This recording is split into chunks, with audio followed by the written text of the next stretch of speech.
আমরা আল্লাহ তাআলার দরবারে অসংখ্য অগণিত শুকর আদায় করছি যে মহান আল্লাহ তাআলা আমাদেরকে অত্যন্ত দয়া করে আজকে পবিত্র জুমার দিনে দুনিয়ার যাবতীয় ঝামেলা থেকে মুক্ত করে আল্লাহ পাকের ঘর মসজিদে নিয়ে আসছেন।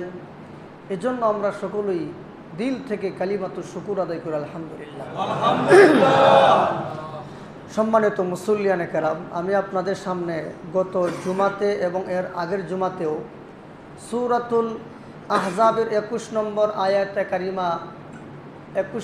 আয়াতে কারিমা নিয়ে আলোচনা করেছিলাম। তো আজকেও এই আয়াতে কারিমা তেলাওয়াত করেছি। তেলাওয়াতকৃত আয়াতকে সামনে রেখে আপনাদের সামনে কিছু কথা বলার চেষ্টা করব।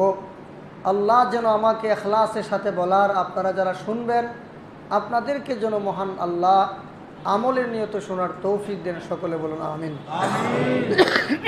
সম্মানিত মুসল্লিয়ানে কেরাম, আমরা আগেই বলেছি আমাদের রসুলের পবিত্র জিন্দিগি হলো 63 বছরের।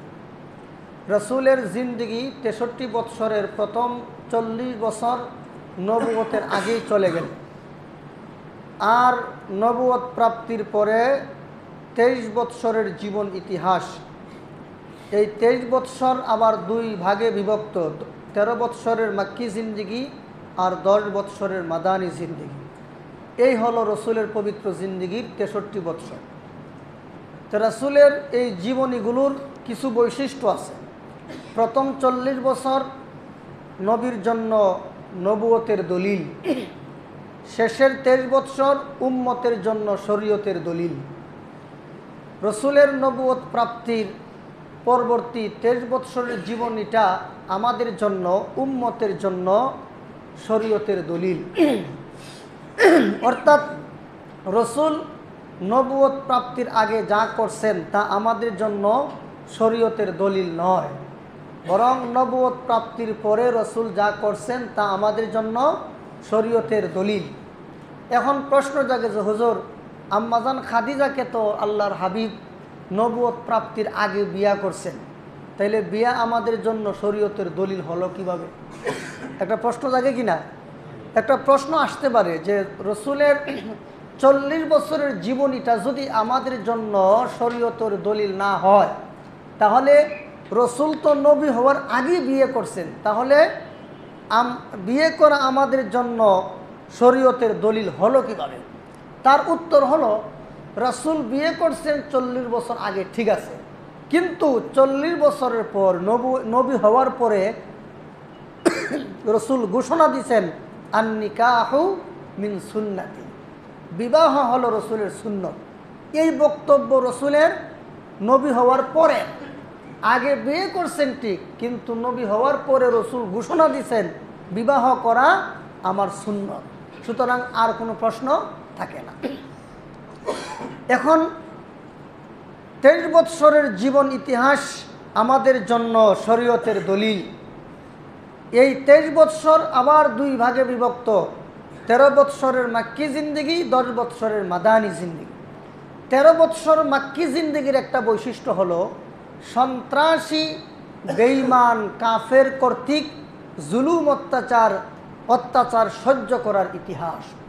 এই 13 বৎসরের রসুল জুলুম অত্যাচারের শিকার হয়েছেন, অনেক মান ইজ্জত নষ্ট করছেন, ঠাট্টা বিদ্রুপ এবং বিভিন্ন ধরনের অত্যাচার, মানসিকভাবে শারীরিকভাবে।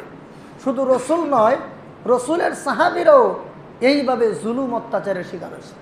তাইলে রসুলের 13 বৎসরের মাক্কি জিন্দিগিটা এটা হলো জুলুম রসুলের জন্য এবং রসুলের সাহাবীদের জন্য জুলুম অত্যাচার সহ্য করার ইতিহাস। সন্ত্রাসীদের পক্ষ থেকে একতরফাভাবে রসুল করিম সাল্লাল্লাহু আলাইহি ওয়াসাল্লাম জুলুম অত্যাচার সহ্য করছেন।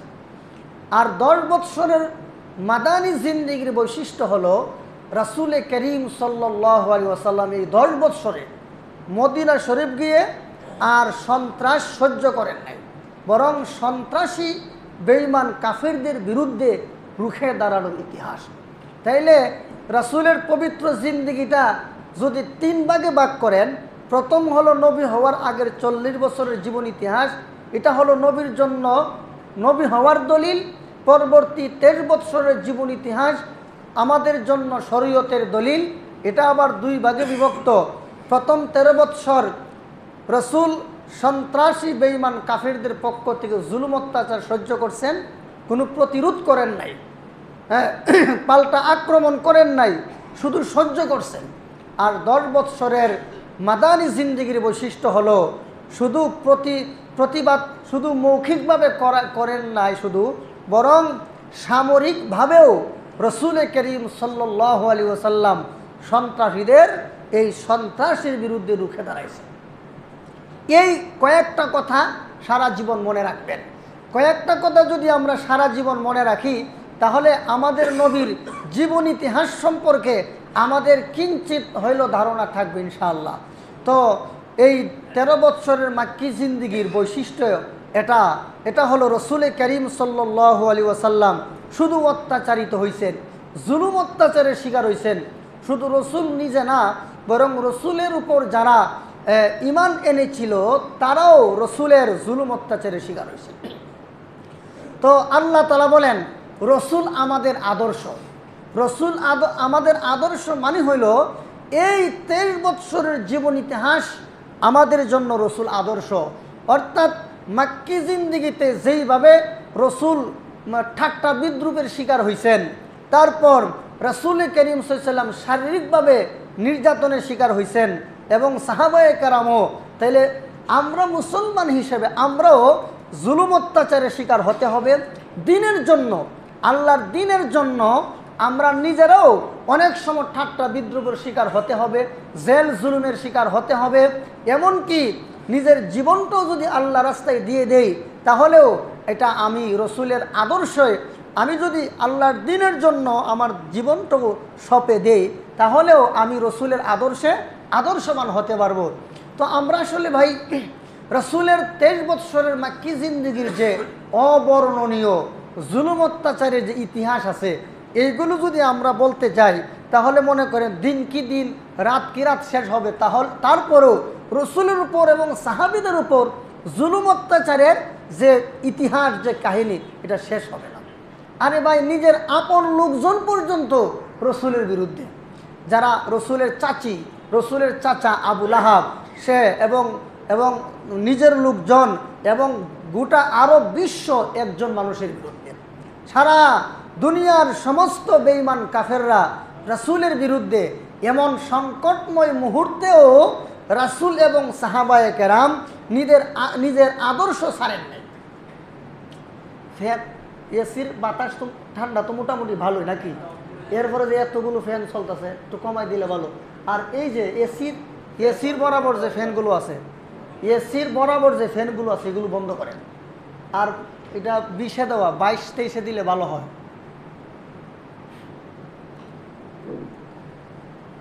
জুলুম অত্যাচারের শিকার হয়েছেন রাসূল করিম সাল্লাল্লাহু আলাইহি ওয়াসাল্লাম। আল্লাহর হাবিব এমন জুলুম অত্যাচারের শিকার হয়েছেন, একদিন রাসূল করিম সাল্লাল্লাহু আলাইহি ওয়াসাল্লাম দাওয়াতের কাজে বের হলেন। তো আবু জাহাল আইসা রসুলের 2 গলার মধ্যে এমন চাদর বেঁধে 2 পাশ থেকে এত জোরে টান মেরে রাসূল করিম সাল্লাল্লাহু আলাইহি ওয়াসাল্লামকে জমিনে ফেলে দিল। জমিনে ফেলে দেওয়ার পরে রসুলের 2টা চক্ষু যেমন বের হয়ে যাওয়ার উপক্রম এবং গাল ফেটে রক্ত বের হয়ে যাওয়ার অবস্থা, রসুল হুশ হারিয়ে ফেললেন। হুশ হারিয়ে ফেলার পরে আবার রসুলের হুশ আসলো। হুশ আসার পরে রসুল আবার বলেন, ইয়া আইয়ুহান নাস কুলু লা ইলাহা ইল্লাল্লাহু তুফলিহু, হে মানুষেরা তোমরা বলো লা ইলাহা ইল্লাল্লাহ, তাহলে তোমাদের জীবন সফল হয়ে যাবে। তারপর রসুল যখন বাজারে যাইতেন, মানুষের সমাগম সাধারণত বাজারে বেশি হয়। মানুষের সমাগম সাধারণত বাজারে বেশি হয়। রসুল একদিন বাজারে গেলেন, গিয়া মানুষকে দাওয়াত দিতে লাগলেন, ইয়া আইয়ুহান নাস কুলু লা ইলাহা ইল্লাল্লাহু তুফলিহু, হে মানুষেরা তোমরা বলো লা ইলাহা ইল্লাল্লাহ। তখন আবু জাহাল দলবল নিয়ে বাজারে গেছে। বাজারে গিয়ে রাসূলের গায়ের মধ্যে থুতু নিক্ষেপ করলো।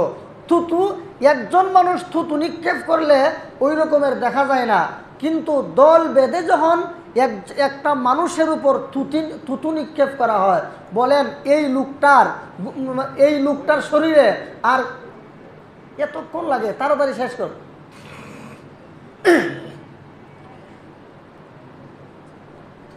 এটা তো আগের থেকে একসাথে 3টা ফ্যান কর, এই যে 4টা 5টা ফ্যান একসাথে করতেছে। হ্যাঁ এখন ঠিক আছে।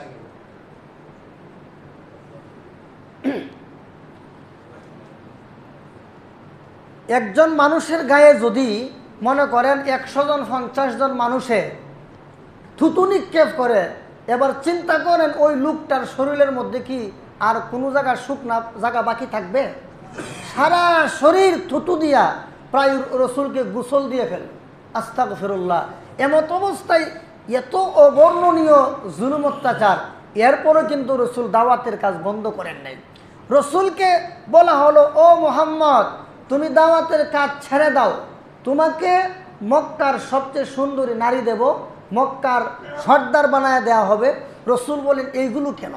যা দেওয়া অসম্ভব ওইটাও যদি দেও তবুও তো আমি দাওয়াতের কাজ ছাড়ব না। এক হাতে সূর্য আরেক হাতে যদি চন্দ্র এনে দাও তবুও তো আমি দাওয়াতের কাজ ছাড়ব না। রসুলকে লোভ দেখানো হলো। রসুল বললেন যে আমি এটা হইলো পয়গাম্বরী কাজ, এটা দুনিয়ার খুব লোভ লালসা, দুনিয়ার কোনো পথ, দুনিয়ার কোনো অর্থের লোভে আমি এই দায়িত্ব থেকে পিছু হটতে পারবো না।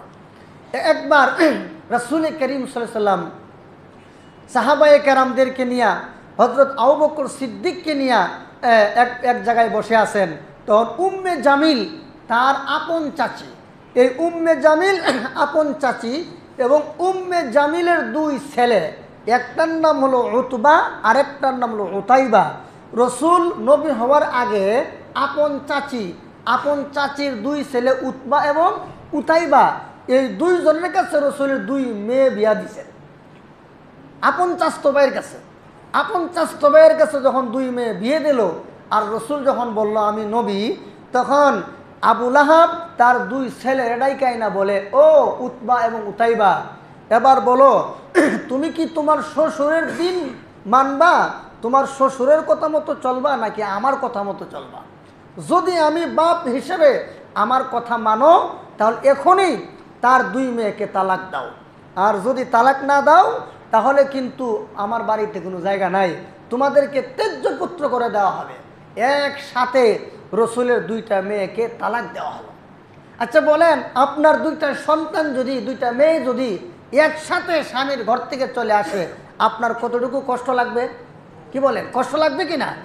একমাত্র দিনের জন্য রাসূল করিম সাল্লাল্লাহু আলাইহি ওয়াসাল্লাম ওনার 2টা মেয়েকে তালাক দিয়ে দিল। শুধু তা না, উম্মে জামিল হাইটা মানুষের কাছে গিয়া বলে, বদনাম করে, মুহাম্মদের কাছে একটা শয়তান আসতো আগে, এখন আর আসে না। অর্থাৎ হযরত জিবরিল আলাইহিস সালাম যে কোনো কারণে 15 দিন ওহী বন্ধ ছিল, এইভাবে বদনাম করতে লাগলো। আরেকদিন রসুল এবং হযরত আবু বকর বসা, উম্মে জামিল বড় লাঠি হাতে নিয়ে রসুলকে মারতে যায়, আর বলে যে মুহাম্মদ এত বড় স্পর্ধা আমার বিরুদ্ধে আর আমার স্বামীর বিরুদ্ধে কোরআনের আয়াত নাজিল হয়, তাব্বাত ইয়াদা আবি লাহাবি ওয়া তাব, এই আয়াত, এই সূরা যখন নাজিল হলো আবু লাহাব এবং আবু লাহাবের বউয়ের বিরুদ্ধে, তখন উম্মে জামিল হাতে লাঠি নিয়ে রসুলকে মারতে যায় আর বলে, মুহাম্মদ কি জানে না আমার যে কত পাওয়ার?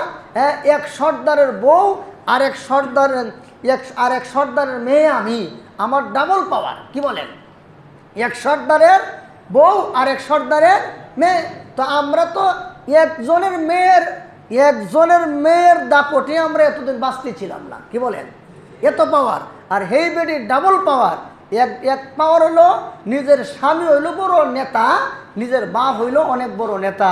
এই 2 পাওয়ারে রসুলকে মারতে যায় আর বলে, আজকে মুহাম্মদের 12টা বাজিয়ে ফেলবো। তো আল্লাহর হাবিব বাইতুল্লাহ শরীফের কাছেই হযরত আবু বকর সিদ্দিককে নিয়ে বসা, তখন যাচ্ছে হযরত আবু বকর রাদিয়াল্লাহু আনহু আর আল্লাহর হাবিব কথা বলতেছেন। এমত অবস্থায় খুব রাগিয়া মাগিয়া তেলে বেগুনে ঝলিয়া তখন উম্মে জামিল গিয়া বলে, আজকে মুহাম্মদের পাইলাম। ওমা কাছে যাওয়ার পরে দেখে মুহাম্মদের আর দেখা যায় না। তখন তখন আরও হুঙ্কার ছুঁড়ে বলে, হ্যাঁ এসেছিলাম, ভাগ্য ভালো মুহাম্মদের আজকে পাইলাম না, যদি পাইতাম তাহলে আমার বিরুদ্ধে আর আমার স্বামীর বিরুদ্ধে আয়াত নাজিল হওয়ার যে কি পরিণতি আজকে তারে বুঝাইয়া দিতাম। আল্লাহ বলেন হাম্মালাতাল হাতাব, এই যে মহিলার ব্যাপারে আল্লাহ তাআলা বলেন, এই যে উম্মে জামিল হুঙ্কার দিল, তখন আবু বকর মনে মনে বলে যে রসুল তো আমার পাশেই বসা, তুই দেখোস না ব্যাপারটা কি, বুঝলাম না। আচ্ছা একটু পরে রসুলরে জিজ্ঞেস করব। উম্মে জামিল যখন চলে গেল, আবু বকর সিদ্দিক বলেন যে হুজুর আমি আসলে ব্যাপারটা বুঝলাম না, উম্মে জামিল আসছে আপনাকে মারার জন্য, অনেক গালাগালি করে গেল, কিন্তু আপনারা দেখলো না, আপনি তো আমার পাশেই বসা। আল্লাহর হাবিব বলেন, ও আবু বকর তুমি কি জানো না আল্লাহ তাআলা যে ওই আয়াত নাজিল করছেন, ইযা ক্বরাআতাল কুরআনা জাআলনা বাইনাকা ওয়া বাইনাল্লাযিনা লা ইউমিনুনা বিল আখিরাতি হিজাবাম মাসতুরা। আল্লাহ তাআলা বলেন, হে রাসূল আপনি যখন কোরআনের আয়াত তেলাওয়াত করেন আর বেঈমান কাফেররা আর আপনার মাঝে একটা এমন দেয়াল তৈরি করে দেয় যে দেয়ালের কারণে কাফের মুশরিকরা আপনাকে দেখে না। এইভাবে জুলুম নির্যাতন একদিন না তো 13 বছর। আরে আমরা তো মনে করেন দিনের জন্য এক মুহূর্ত ত্যাগ স্বীকার করি নাই। আরে ভাই দিনের জন্য ত্যাগ স্বীকার তো পরে, আমি যে মসজিদে আসলাম একটু নামাজ পড়ার জন্য 15 মিনিট 20 মিনিট আধা ঘন্টার জন্য যে মসজিদে আসলাম, সেই পৃথিবীর শ্রেষ্ঠতম জায়গা মসজিদে আসলাম আল্লাহকে সেজদা দেওয়ার জন্য, দিনের জন্য ত্যাগ স্বীকার তো পরে, মসজিদে আধা ঘন্টা থাকতে হলে কি পরিমাণ আদব কায়দা বজায় রাখা দরকার, সেই আদব কায়দাটুকু আমরা রক্ষা করি না। আর জীবন দেওয়া তো পরে মিয়া, আল্লাহর রাস্তায় জীবন দেওয়া, গালি খাওয়া, আল্লাহর দিনের জন্য জেল খাটা। আপনারা এখানে কয়জন আছেন আওয়ামী লীগের আমলে বিএনপির লোকেরা নির্যাতিত হয়েছেন, আবার বিএনপির সময় আওয়ামী লীগ নির্যাতিত হবে? এই যে পালা বদল আসছে, এটা কিসের জন্য? একমাত্র দুনিয়ার স্বার্থে। আল্লাহর দিনের জন্য কয়জন আছেন এখানে যে আমি 1 বছর জেল খাটছি? দেখান, এখানে দেখান কয়জন আছে। কিন্তু আমাদের আলেমদের মধ্যে শত শত আলেম, আল্লাহু আকবার, দিনের জন্য এত অত্যাচারিত হয়েছেন, জুলুম নির্যাতনের শিকার হয়েছেন, এই রকমের একটা দুইটা না, হাজার হাজার আছে। জোরে কোন ঠিক কিনা? হ্যাঁ, হেফাজতে ইসলামের মহাসচিব ছিলেন হযরত আল্লামা জুনায়েদ বাবুনগরী নাওয়ারাল্লাহু মারকাদাহু। উনি বৃদ্ধ বয়সে ওনার পা দুইটা মাথার উপর দিয়া, পা উপরে উঠাইয়া আর মাথা নিচের দিকে দিয়া ওনার নির্যাতন করা হয়েছে। কথা বুঝছেন? এই জুনায়েদ বাবুনগরী উনাকে এত অত্যাচার করছে, ওই যে একটারে যে মেয়ে মাইরা ফেলাইছে, নামটা নাকি ঐশীর বাবা চরম বেয়াদবি করেছিল জুনায়েদ বাবুনগরী নাওয়ারাল্লাহু মারকাদাহুর সাথে। আজকে কোথায়? আজকে নিজের মেয়ের হাতে নির্মমভাবে তুমি দুনিয়াতে বিদায় হইলা, আর মরার পরে আলেমের সাথে বেয়াদবি করার কি পরিণতি সেটা ওইখানে গিয়ে এখন ঠিকই টের পাইতেছে। শুধু তা না, একজন লোক ভাস্কর্যের বিরুদ্ধে কোনো বক্তব্য দিল। হ্যাঁ, তুমি জনগণের টাকা দিয়ে তোমার বাবার নামে ভাস্কর্য বানাইবা? হ্যাঁ, আমরা তো মুসলমান, সংখ্যাগরিষ্ঠ মুসলমানের দেশ বাংলাদেশ, প্রত্যেকটা গলিতে গলিতে মসজিদ, প্রত্যেকটা গলিতে গলিতে মাদ্রাসা, প্রত্যেকটা বাড়িতে দাড়িওয়ালা টুপিওয়ালা নামাজি মুসলমান। এমন মুসলমানের দেশে মুসলমানের টাকা দিয়া তোমার বাবার ভাস্কর্য বানাইবা কেন?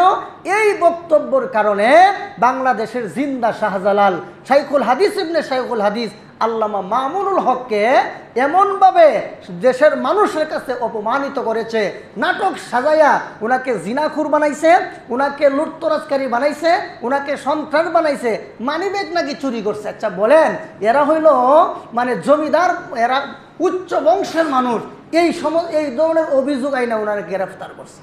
বলেন মামুনুল হকের কি দোষ ছিল? দোষ একটাই ছিল, কেন ভাস্কর্যের বিরুদ্ধে বক্তব্য দিল, কেন মূর্তির বিরুদ্ধে বক্তব্য দিল। তাহলে দিনের জন্য যদি কেউ লাঞ্ছনা আর অপমাননার শিকার হয়ে থাকে, হয়েছেন এই দেশে আলেমরা। এই দেশের বহু ইমামকে, খতিবকে হক কথা কেন বলল? এই জন্য অনেক জায়গায় বেজ্জুতি করা হয়েছে।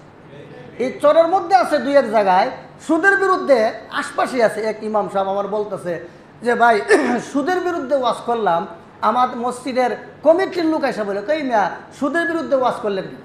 হ্যাঁ, এবং কুরবানি দিতে হবে, হারাম টাকা দিয়ে কুরবানি দিলে কুরবানি হবে না, এই ওয়াজ করার কারণে এই যে কুরবানির ঈদে এই ওয়াজ করার কারণে কমিটির লোক এসে বলে যে আপনি ওয়াজ করবেন, ভালো কথা ওয়াজ করেন, কি কোন টাকা দিয়ে কুরবানি হবে আর কোন টাকা দিয়ে কুরবানি হবে না এটা বলতে গেলেন কেন? তাহলে চিন্তা করেন, এরা কি মুসলমান না মুনাফিক? এরা পাক্কা সাচ্চা মুনাফিক। তাইলে আপনি বলেন, এই যে আল্লাহর দ্বীনের কথা বলার জন্য আমাদেরকে অনেক সময় আমাদেরকে অনেকভাবে আমাদেরকে ঠাট্টা করা হয়, বিদ্রুপ করা হয়, আমাদেরকে বিভিন্নভাবে হেস্তনেস্ত করা হয়। তাই এই দেশে যদি ইসলামের জন্য কেউ লাঞ্ছিত আর অপমানিত হয়ে থাকে, হয়েছেন এই দেশের আলেমরা। আর আপনারা যারা জেল খাটছেন, দৌড়ানি খাইছেন, আল্লাহর দ্বীনের জন্য কেউ খান নাই, দুনিয়ার স্বার্থের জন্য। এজন্য যতদিন পর্যন্ত আপনি রসুলের সুন্নত তখনই আদায় হবে আপনার, যদি আপনি দ্বীনের জন্য গালি শুনেন, দ্বীনের জন্য মাইর খান, দ্বীনের জন্য জেল খাটেন, তাহলে আপনি নবীর মাক্কি জিন্দিগির সুন্নত আদায় হবে। আমরা কয়জন মাক্কি জিন্দিগির সুন্নত আদায় করছি এবার বলেন? এজন্য ভাই রাসূল করিম সাল্লাল্লাহু আলাইহি ওয়াসাল্লাম মাক্কি জিন্দিগিতে এত জুলুম অত্যাচারের শিকার হয়েছেন, নিজের আপন লোকদের দ্বারা তো হয়েছেনই, বরং গোষ্ঠীর লোকদের দ্বারা, আরবের লোকদের দ্বারা অনেক অত্যাচারের শিকার হয়েছেন। হযরত খাব্বাব রাদিয়াল্লাহু আনহু, হযরত আবু বকর, হযরত উমর বলেন যে হযরত বেলাল ইসলামের জন্য যেইটুকু কুরবানি করেছেন, আমার মনে হয় এই ধরনের কুরবানি আর কেউ করেন নাই। হযরত খাব্বাব রাদিয়াল্লাহু আনহু বলেন যে হুজুর, আপনি বেলালের নামটা বললেন, আমার নামটা একটু বললেন না? তখন হযরত উমর বলেন, বলো দেখি তোমার কি বক্তব্য। উনার কাপড়টা, উনার পিঠের কাপড়টা সরায়া পিঠটা দেখাইলেন আর বললেন, দেখেন আমার পিঠ। হযরত উমর দেখেন, উনার পিঠ দেখে আশ্চর্য হয়ে গেলেন, উনার কোমর দেখে আশ্চর্য হয়ে গেলেন। পিঠের মধ্যে কোনো গোশত নাই, শুধু হাড্ডি আর হাড্ডি, কোমরের মধ্যে গোশত নাই, শুধু হাড্ডি আর হাড্ডি। হযরত খাব্বাব বলেন যে হুজুর, আমি দ্বীনের জন্য এত অত্যাচারিত হয়েছি, নির্যাতিত হয়েছি যে আমাকে আগুনের আংড়ার মধ্যে শোয়া দেওয়া হতো, আমার শরীরের গোশতগুলো খসে খসে পড়ে আর চর্বিগুলো খসে খসে পড়ে আগুন নিভে যাইতো, এরপরে এরা আমার উপর জুলুম নির্যাতনের স্টিম রুলার চালাইত। এই হলো খাব্বাব, এই হলো হযরত বেলাল। তাদের এই আত্মত্যাগের বিনিময়ে, তাদের এই রক্তদানের বিনিময়ে, তাদের এই কষ্টে অর্জিত ইসলাম, সেই ইসলাম আজকে আমরা পেয়ে নিজের মন মতো ইসলাম নিয়ে নিজের মন মতো ইসলামটারে ব্যবহার করতেছি। আমি যদি সুদের বিরুদ্ধে ওয়াজ করি, সুদখোররা আমার বিরুদ্ধে, ঘুষের বিরুদ্ধে ওয়াজ করলে ঘুষখোররা আমার বিরুদ্ধে, গাজার বিরুদ্ধে ওয়াজ করলে গাজাখোররা আমার বিরুদ্ধে, আর জিনার বিরুদ্ধে ওয়াজ করলে জিনাখোররা আমার বিরুদ্ধে। অথচ ইসলাম এসেছে সুদ, ঘুষ, মদ, জুয়া, জিনা এইগুলোর কবর রচনা করার জন্য। কিন্তু আমরা এদের বিরুদ্ধে বললেই এখন দেখা যায় আমাদের সমালোচনা কি বলেন, আমাদের ক্ষেতের সাথে তো কারো ক্ষেত নাই। এই এলাকায় যারা আমার সমালোচক আছেন না, যারা যারা সমালোচনা করেন, প্রত্যেকের নাম ঠিকানা লিস্ট আমার কাছে আছে। মনে করবেন না যে আমার সমালোচনা এক জায়গায় গিয়া করছেন, যার কাছে করছেন সে আইসা আমার কাছে আপনার লিস্টটা দেয়। রসুলের কাছে যেমন মুনাফিকের লিস্ট ছিল, রসুলের সাহাবী হযরত হুযায়ফাতুল ইয়ামানের কাছে যেমন মুনাফিকের লিস্ট ছিল, এই ধরনের কিছু লোক আছে যে আলেমদের সমালোচনা করে, এদের কিছু লিস্ট আমার কাছে আছে। আমি নাম ধরে ধরে বলতে পারবো, কিন্তু এখানে বলবো না, কিন্তু মনেরটা মনে আছে যারা আলেমদের সমালোচনা করে। তো এই যে আপনার ঘুষ বলেন, সুদ বলেন, অন্যায় বলেন, অবিচার বলেন, এইগুলোর কবর রচনা করার জন্যেই মূলত ইসলাম আসছে। ইসলাম কোনো অন্যায়কারীকে প্রশ্রয় দেয় না, এই জন্য ইসলাম হলো সেরা। গতকাল আমাকে বলে যে হুজুর, ভারতে যেইভাবে হিন্দুরা মুসলমানদের উপর হামলা করতেছে, আমরাও কি এই দেশে শুরু করব? আমি বললাম আস্তাগফিরুল্লাহ, মাআযাল্লাহ, ইসলাম এটা শেখায় না। কোনো দেশে যদি মুসলমানদের উপর হিন্দুরা হামলা করে, ও এই জন্য আমরাও তাদের উপর হামলা করব, এটা ইসলাম শিখায় না। ইসলাম কি শিখায়? যে হিন্দু বলো, বৌদ্ধ বলো, খ্রিস্টান বলো আর ইহুদি বলো, এদেরকে নিরাপত্তা দেওয়া, এটা হলো ইসলামের বিধান। তাদের উপর গায়ের জোরে, অস্ত্রের জোরে তাদের উপর হামলা করা যাবে না, এটা হলো ইসলাম। এই জন্য ইসলাম শ্রেষ্ঠ, এই জন্যই পরকালে একমাত্র ইসলাম ধর্ম অবলম্বনকারী ছাড়া কেউ জান্নাতে যাবে না। আমি আপনি আমরা ইসলাম ধর্মের অনুসারী, আমরা শ্রেষ্ঠ কেন? এই জন্যই শ্রেষ্ঠ যে মুসলমান কোনোদিন সন্ত্রাস লালন করে না, মুসলমান সব সময় সন্ত্রাস দমন করে। বলেন, মুসলমান কি সন্ত্রাস লালনকারী না দমনকারী? দমনকারী। পৃথিবীর ইতিহাসে সন্ত্রাস লালন করার কোনো ইতিহাস মুসলমানদের মধ্যে নাই, বরং সর্বযুগে সব সময় সন্ত্রাসীদের পক্ষ থেকে জুলুম অত্যাচারের শিকার হয়েছেন মুসলমানেরা। এরা করে সন্ত্রাস আর চাপায় দেয় আমাদের উপরে। এক বদমাশ একবার এক নাতিন, একজন নানি আর এই নানির একজন নাতিন আছে, নিয়ে মনে করেন এক গ্রামে যাবে। তো ওই গ্রামে যাওয়ার আগে একটা ছোটোখাটো একটা খাল পড়ে, ওইটা নৌকা দিয়ে পার হওয়া লাগে। এখন গিয়া দেখেন নৌকাও নাই, মাঝিও নাই, এখন পার হবে কিভাবে? তখন চিন্তা করতেছে যাবো নাকি ফেরত চলে আসবো। এমত অবস্থায় এই নাতিন আর নানির সাথে এক বদমাইশের দেখা। তো বদমাইশ লোকটা কয়, এই বুড়ি কই যাইবা? ওই পারে যাবো। কেন? কই বেড়াইতে যাবো। তো যাইবা কিভাবে? নৌকাও নাই, মাঝিও নাই, কেমনে যাইবা? কই এই জন্য চিন্তা করতেছে এখন কী করা যায়।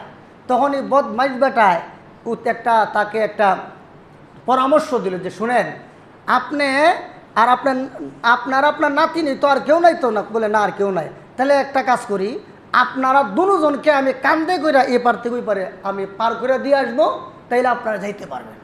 তখন এই বুড়া মহিলা, আগের দিনের বুড়া মানুষ তো একদম সরল সোজা ছিল, কি বলেন? আর এখনের যুগের কিছু বুড়া মানুষ আছে, মসজিদে গেলেও ঝগড়া, বাইরে গেলেও ঝগড়া, সর্বত্র শুধু ঝগড়া। এই জন্য এই সমস্ত কর্মকাণ্ড থেকে বিরত থাকেন।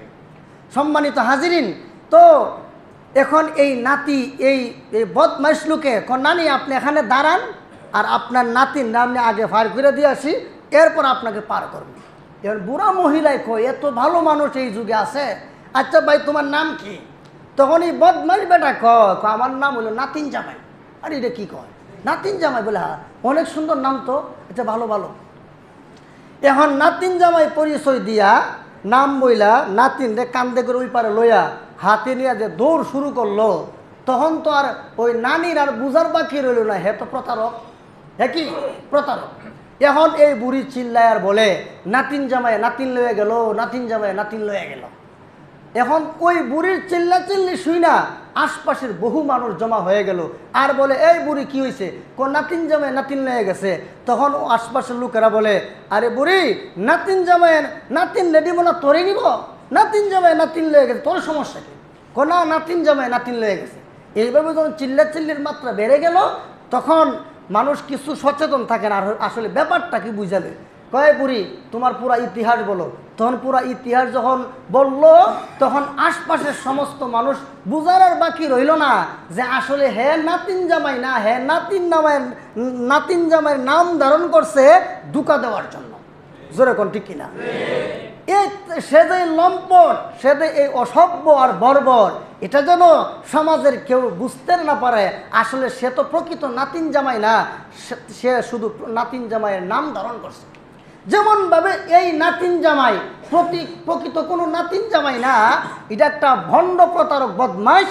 ঠিক তেমনিভাবে যারা বর্তমান দুনিয়াতে সন্ত্রাস দমন করি, সন্ত্রাসীদের বিরুদ্ধে জিরো টলারেন্সে আছি, আমাদের দেশেও এতদিন পর্যন্ত বলতো সন্ত্রাস মোকাবেলায়, জঙ্গি মোকাবেলায় আমরা জিরো টলারেন্সে আছি। অথচ তোমরা এই নামটা দিয়া আইনাগর বানাইছো, টর্চার সেল বানাইয়া নিরপরাধ মানুষের উপর জুলুম অত্যাচার করেছ, আর নাম দিয়েছিলা তোমরা সন্ত্রাসী জঙ্গিদের বিরুদ্ধে জিরো টলারেন্সে আসো। অথচ তোমরা নিজেরাই সন্ত্রাসী এবং তোমরা নিজেরাই ছিলে জঙ্গিবাদী কর্মকাণ্ডে লিপ্ত। যেমনভাবে বাংলাদেশের অবস্থা এইরকম, ঠিক তেমনিভাবে বহির্বিশ্বের অবস্থা এইরকম। বহির্বিশ্বের বড় বড় সন্ত্রাসীরা আমেরিকা, ব্রিটেন, ফ্রান্স সহ, ইসরায়েল সহ, ভারত সহ, এরা বলে যে আমরা জঙ্গিবাদ মোকাবেলা করি, জঙ্গিবাদের বিরুদ্ধে আছি। অথচ এরা প্রকৃত পক্ষে কোনো সন্ত্রাসীদের বিরুদ্ধে যুদ্ধ করে না। এরা নিজেরাই হলো ওই নাতিন জামাইয়ের মতো বিশ্ব সন্ত্রাসী। সুতরাং আমরা আমরা ইসলামের বিরুদ্ধে কথা বললে, আমাদের ইসলামের পক্ষে কথা বললে, মানবতার পক্ষে কথা বললে, দেশের পক্ষে কথা বললে, শিরকের বিরুদ্ধে কথা বললে আমাদের কেউ বলো জঙ্গি সন্ত্রাসী। আমরা জঙ্গি সন্ত্রাসী না। বাংলাদেশের কোনো মসজিদে, বাংলাদেশের কোনো মাদ্রাসায় গিয়া দেখবেন না কোনো অস্ত্র আছে, কিন্তু তোমরা যারা তোমাদের সন্ত্রাসী বাহিনীদেরকে লেলায়া দিয়েছিলে এতদিন পর্যন্ত, তোমাদের সন্ত্রাসী বাহিনীর প্রত্যেকটা হলের মধ্যে আগ্নেয় অস্ত্র পাওয়া গেছে। আর বলছো কি মাদ্রাসা পড়ুয়ারা সন্ত্রাসী, মাদ্রাসা পড়ুয়ারা জঙ্গি, অথচ মাদ্রাসা পড়ুয়ারা পূর্ব পশ্চিম ঠিক মতো চিনে না। জোরে কোন ঠিক কিনা? এরা মাদ্রাসার ভিতরে পড়ালেখা করতে করতে এরার অবস্থা, এরা তো বাহিরের পরিস্থিতির সম্পর্কে ওই রকমের অবগত না, অথচ এরকম নিষ্পাপ, এরকমের দুনিয়া বিমুখ লোকদেরকে এতদিন পর্যন্ত সন্ত্রাসী বলেছ তোমরা। আচ্ছা, আমাদের রসুলকে জাদুকর ছিল, মিথ্যাবাদী ছিল, গণক ছিল, এরপরেও মক্কার বড় বড় বেঈমান কাফের সন্ত্রাসীরা মুহাম্মদুর রাসূলুল্লাহকে বলেছ মিথ্যাবাদী, গণক, জাদুকর এবং বিভিন্ন রকমের কুৎসা রটিয়েছিল, অথচ রসুল এইগুলোর একটাও ছিল না রসুলের মধ্যে। যেমনভাবে আবু জেহেলের চেলা চামুন্ডারা মুহাম্মদ সাল্লাল্লাহু আলাইহি সাল্লামকে মিথ্যাবাদী, গণক এবং জাদুকর বিভিন্ন অপবাদ তারা দিয়েছিল, ঠিক তেমনিভাবে এখনও নির্দোষ মানুষের উপর বিভিন্ন রকমের অপবাদ আরোপ করা হয়। কেন করা হয়? ওই যে আবু জেহেলের ডিম থেকে ফুটতেছে এই জন্য বলে। কারণ আবু জেহেল, আবু লাহাব, উতবা সাহেবা, বড় বড় বেঈমান কাফেররা এরা শুধু নির্দোষ মানুষকে বিভিন্ন রকমের অপবাদ তারা দিত, এই জন্য তাদের চালা চামুন্ডা এখনো আছে। জোরে কোনটি কিনা? তো রাসূল এইভাবে জুলুম অত্যাচারের শিকার হইলেন কতদিন? 13 বৎসর। 13 বৎসর জুলুম অত্যাচারের শিকার হওয়ার পরে আল্লাহ বলেন যে নবী, আমি তো দুনিয়াতে আপনাকে একটা উদ্দেশ্য দিয়ে পাঠাইছি। কি বলেন? নবী দুনিয়াতে আসার পিছনে কোনো উদ্দেশ্য নাই? আরো জোরে বলেন, কি উদ্দেশ্য? আল্লাহ তাআলা আমাদের রসুলকে দুনিয়াতে পাঠাইছেন এই দুনিয়াবাসী মানুষকে জান্নাতে যাওয়ার জন্য। দুনিয়ার একটা মানুষে যেন জাহান্নামে না যায়, দুনিয়ার মানুষকে জান্নাতে যাওয়ার জন্য, দুনিয়ার সুখ শান্তি সফলতা আর পরকালের মুক্তির জন্য আল্লাহ আমাদের নবীকে পাঠাইছেন। আল্লাহ তাআলা বলেন, ইয়া আইয়ুহান নাবিয়্যু ইন্না আরসালনাকা শাহিদাও ওয়া মুবাশশিরাও ওয়া নাযীরা। হে রাসূল, আমি আল্লাহ আপনাকে মুবাশশিরাও ওয়া নাযীরা, সুসংবাদদাতা এবং ভয় প্রদর্শনকারী হিসেবে দুনিয়াতে পাঠাইলাম। আল্লাহর হাবিব দুনিয়াবাসী মানুষকে পরকালের মুক্তির জন্য কাজ করেছেন আর দুনিয়াতে শান্তি প্রতিষ্ঠা করার জন্য সন্ত্রাসীদেরকে নির্মূল করেছেন। এখন আল্লাহর কথা হলো, হে রাসূল, আপনি যে মক্কায় আছেন, মক্কায় থাকলে তো আপনার দ্বারা সন্ত্রাস নির্মূল হবে না। 13 বছর শুধু মাইরি খাইলেন, সন্ত্রাসীদের দ্বারা জুলুম অত্যাচারের শিকার হয়েছেন, কিন্তু সন্ত্রাস তো দমন হলো না। এখন সুতরাং মক্কায় আর থাকবেন না, এখন আপনি মদিনায় চলে যান। আচ্ছা বলেন, নিজের জন্মভূমি ছাইরা কি কেউ যাইতে চায়? মনে করেন যারা নিজের জন্মভূমির মায়া মহব্বত যার আছে, সে জুলুম অত্যাচার সহ্য করলে মনে করে যে বাপের ভিটাটার উপর যদি আমার মরণ হয়। যারা প্রকৃত দেশপ্রেমিক, রসুলের চেয়ে তো দেশপ্রেমিক আর কেউ ছিল না। কি বলেন? তো রসুল একদিকে হলো আল্লাহর ঘর, আরেকদিকে হলো রসুলের জন্মভূমি, নিজের বাবার ভিটা বাড়ি, এটা ছাইরা কি যেতে মন চায়? রাসূল করিম সাল্লাল্লাহু আলাইহি সাল্লাম মক্কা থেকে মদিনায় হিজরত করার জন্য আল্লাহ পাক অর্ডার দিলেন, যান আপনি মদিনায় যান, আর মক্কায় থাকা যাবে না, মক্কায় থাকা যাবে না। এইভাবে যখন আল্লাহ তাআলা নির্দেশ দিলেন, তখন রসুল মক্কার আত্মীয় স্বজন, ধন সম্পদ, আল্লাহর ঘর বাইতুল্লাহ সহ অনেক নিয়ামত ছাইরা তিনি সুদূর মক্কা থেকে মদিনায় হিজরত করলেন। মদিনায় হিজরত করার সময় আল্লাহর হাবিব মক্কাতুল মুকাররমার দিকে তাকায় আর চোখের পানি ছেড়ে দিয়ে কান দেয়ার বলে, আহারে মক্কা, এই মক্কা, এই জমিনে আল্লাহ, এই জমিনে তোমার ঘর বাইতুল্লাহ শরীফ দাঁড়ায় আছে। আল্লাহ, এই জমিনে আমার বাবার জন্মভূমি, এটা আমার জন্মভূমি, এখান থেকে তো আল্লাহ আমার মন চায় না যাইতে। ভাইয়ের আমার, আল্লাহর হাবিব মুহাম্মদুর রাসূলুল্লাহ সাল্লাল্লাহু আলাইহি ওয়াসাল্লাম মক্কাতুল মুকাররমা ছেড়ে তিনি যখন মদিনাতুল মুনাওয়ারার দিকে চলে যাবেন, এমত অবস্থায় আল্লাহর হাবিব চোখের পানি ছেড়ে দিয়া কান্দে আর বলে, হে মক্কা, তোমাকে ছেড়ে যেতে আমার মন চাই না। তোমার জমিনে আল্লাহর ঘর দাঁড়িয়ে আছে, আমার বাবার জন্মভূমি, আমার জন্মভূমি এই মক্কাতুল মুকাররমায়। এইভাবে যখন আল্লাহর হাবিব চোখের পানি ছেড়ে দিয়া কান্দে, তখন আল্লাহ রাব্বুল আলামিন জিবরিল আলাইহিস সালাতু ওয়াস সালামকে পাঠাইলেন।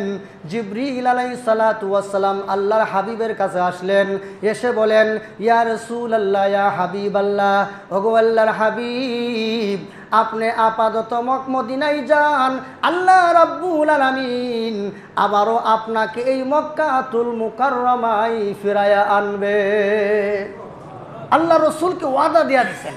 ভাইয়ারা আমার, আল্লাহর হাবিব মক্কাতুল মুকাররমা ছেড়ে তিনি যখন মদিনাতুল মুনাওয়ারায় চলে যাবেন, আল্লাহু আকবার, ভারাক্রান্ত মন লইয়া মক্কা থেকে রওনা দিলেন। মক্কা থেকে মদিনায় যাওয়ার সময় মদিনাতুল মুনাওয়ারায় ঢোকার পূর্বেই পুরা মদিনাতুল মুনাওয়ারায় এলান হয়ে গেছে, দিনের নবী মুহাম্মদুর রাসূলুল্লাহ সাল্লাল্লাহু আলাইহি ওয়াসাল্লাম আত্মীয় স্বজন আল্লাহর ঘর বাইতুল্লাহ ছেড়ে তিনি মক্কাতুল মুকাররমা থেকে মদিনায় প্রবেশ করতেছে। এমত অবস্থায় প্রত্যেকটা ঘর থেকে আল্লাহর হাবিবকে রিসিভ করার জন্য, আল্লাহর হাবিবকে স্বাগতম জানানোর জন্য প্রত্যেকটা ঘর থেকে ডাক আসতেছে, হালুম্মা ইয়া রাসূলুল্লাহ, হালুম্মা ইয়া রাসূলুল্লাহ। এখন নবীজি আমার ঘরে ঢুকুন। আরেকজন সাহাবী আয়েশা বলে, আরেকজন আনসারী বলেন যে হুজুর আমার ঘরে আসুন।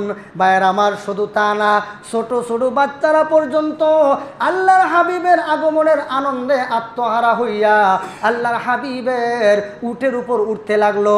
ছোট ছোট বাচ্চারা রাসূলের উটের উপর উঠেন। আল্লাহর হাবিব সবগুলো বাচ্চা একসাথে উটের উপর জায়গা হয় না, এই জন্য একটা বাচ্চাকে নামায়, আরেকটা বাচ্চাকে উঠায়। এইভাবে ছোট বাচ্চাদের আনন্দে আত্মহারা হয়ে গেলেন।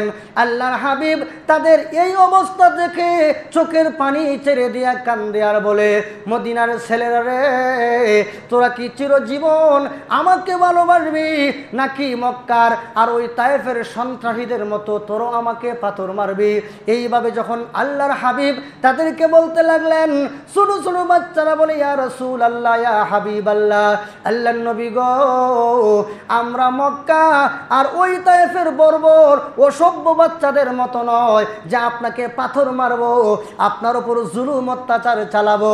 এখন নবীজি, যদি প্রয়োজন হয় আপনার জন্যে আমাদের জীবনের তাজা রক্তটুকু বিলীন করে দিয়ে আপনার মান ইজ্জত আর সম্মান আমরা রক্ষা করব। ছোট ছোট বাচ্চারা, শুধু তা না, আবার নাক পড়তে শুরু করছে, তলাআল বাদরু আলাইনা মিন সানিয়াতিল ওয়াদাই ওয়াজাবা শুকরু আলাইনা মাদাআ লিল্লাহি দাঈ। এইভাবে তারা রসুলের আগমনের আনন্দে আত্মহারা হইয়া রসুলকে স্বাগতম জানালো। আর মদিনাবাসী সবাই রসুলকে স্বাগতম সাদরে গ্রহণ করে নিল। আল্লাহ তাআলা মদিনাবাসী মানুষের মন এত তাদের দিল এত নরম, তাদের দিল এত বড়। আল্লাহু আকবার। মদিনাতে যখন রসুল গেলেন, সাহাবায়ে কেরাম গেলেন, তো কোনো আনসারি সাহাবীর দুইটা বউ ছিল। তো মুহাজির যারা মক্কা থেকে গেছে, এদের তো আর কোনো বউ নাই, কোনো মতে জীবন নিয়ে আসছে। তখন আনসারি সাহাবীরা বউ ছিল দুইটা, একটাকে তালাক দিয়া দিল আর বলল, উমুক মুহাজির ভাইয়ের সাথে বিবাহ বসে যাও। এইভাবে তারা আল্লাহু আকবার দিনের জন্য এরা এতটুকু আত্মত্যাগ করেছেন। শুধু তাই না, আল্লাহর হাবিব যখন মক্কাতুল মুকাররমা থেকে মদিনায় গেলেন, মদিনায় যাওয়ার পরে ওখানে দেখা গেছে মুহাজির যারা মক্কা থেকে যারা আসছে তাদের থাকবার ঘর কোথায়? তখন আনসারিদের যার দুইটা রুম ছিল, একটা রুম তার মুহাজির ভাইয়ের জন্য ছেড়ে দিয়েছে। আমরা কি করি? আমরা যে একটু জায়গা ছাড়তাম পারি না মসজিদে। শুনলাম এক মুরব্বীরে জিগালে, যা কাকা একটু জায়গা দেন, এমন এক ঝগড়া লাগছে, না হয় বেড়ারে মসজিদ থেকে উষ্টায় মনে হয় বিদায় করে দেব। এই হলো আমাদের চরিত্র। আমার গায়ে যদি একজন একটু মসজিদ থেকে বের হওয়ার সময় অথবা ঢুকার সময় আমার গায়ে যদি একজন মুসলমানের পাঞ্জাবিটা শুধু লাগছে, এমনি তো জিহাদ কায়েম করে দেন মসজিদের ভিতরে। বহুত মুজাহিদ আছেন এখানে, এমন বড় বড় মুজাহিদ এখানে আছেন আপনারা, যে একজনের শুধু পাঞ্জাবিটা লাগছে গায়ে, তার বিরুদ্ধে যুদ্ধ শুরু করে দিচ্ছে। আইরে মুসলমান, যায়েন হাসরের দিন নবীর দরবারে মুখটা দেখেন। আর সাফাত ওই যে হাউজে কাউসারের পানি যায়েন পান করতে, হাউজে কাউসারের পানিও আবার। আর সাফাতও এত এত এত সস্তা না নবীর সাফাত, আর নবীর হাতে হাউজে কাউসারের পানি পান করা এত সোজা না, বহুত কষ্ট আছে। দিলাগর তাওয়াজু কুনি এখতিয়ার শাওয়াদ খালকে দুনিয়া তুরা দুস্তেদার। আপনি বিনয়ী হন, নম্র হন, মাটির মানুষ মাটির মতো হয়ে যান, তাহলে কি হবে জানেন? দেশের মানুষ, সমাজের মানুষ আপনাকে যেমন ভালোবাসবে, আপনি যেখানে যান দেখবেন মানুষের অন্তরে আল্লাহ তাআলা আপনার প্রতি মায়া মহব্বত ঢুকাইয়া দেবে। আমরা এগুলো নাই। এই জন্য ভাই রসুলের এই ইতিহাস থেকে আমাদের শিখার অনেক কিছু আছে, অনেক কিছু আমাদের শিখার আছে। হ্যাঁ, রসুল মক্কা থেকে মদিনায় গেলেন, তারা কত সুন্দর, আল্লাহু আকবার। এই মক্কা থেকে মদিনায় যাওয়ার পরে রসুলের সাহাবীদের সাথে আনসারীরা কি ধরনের মুআমালাত করছেন। এজন্য আমরা এইরকম মুহাজির এবং সাহাবীদের মতো আমরা আদর্শবান হই। আর রসুল করিম সাল্লাল্লাহু আলাইহি ওয়াসাল্লাম এই যে ওনার জন্মভূমি মক্কাতুল মুকাররমা, এমন একটা জায়গায় ছাড়লেন, মায়া ছাড়লেন কেন? দুনিয়ার কোনো স্বার্থে ছাড়েন নাই, একমাত্র দিনের জন্য। জোরে কোন ঠিক কিনা? আমরা তো দিনের জন্য কি করছি? এসি টাকা উড়াইলাম, এসি আনছি 1 লাখ কত কালকা 46,000 টাকার মতো গেছে। কইলাম যে কিছু টেহা দেন। আমি এইভাবে বললাম যে দেখেন 500 টাকা করে আমার দিয়ে দেন। বললাম যে আমি যদি কারো কাছে বলি যে ভাই আমার 500 টাকা হাদিয়া দেন, আপনি দিবেন, স্বর্ণে পরে হলেও দিবেন যে হুজুরে চাইছে। কিন্তু অবাক হয়ে গেলাম যে এত বড় মহল্লা, এত বড় বাড়িওয়ালা আছেন, হ্যাঁ গাড়িওয়ালা আছেন, অনেক বড় ব্যবসায়ী আছেন, আগে ত্রাণের জন্য দিয়েছেন। এই জন্য আপনাদেরকে ধন্যবাদ জানাই, সারা দেশের মানুষ জানে আপনারা যে দিচ্ছেন। আল্লাহর দরবারে লেখা হয়ে গেছে। এখন আল্লাহর বন্দারা যেন আল্লাহকে আরামে সেজদা করতে পারে, এর জন্য আপনাদের কাছে কিছু টাকা পয়সা চাইছিলাম। যাক আলহামদুলিল্লাহ, আল্লাহর অনেক বান্দারা দিয়েছেন, এর জন্য শুকরিয়া আদায় করি। কিন্তু যেইভাবে দেওয়ার কথা ছিল এইভাবে আমি পাই নাই। এই জন্য আপনাদের কাছে আমি আবারও আহ্বান করব, আমরা যে এসি আনলাম মাত্র 50,000 টাকার মতো পাইছি, আরও 95,000 টাকা হাওলাত করে 2টা এসি আনলাম।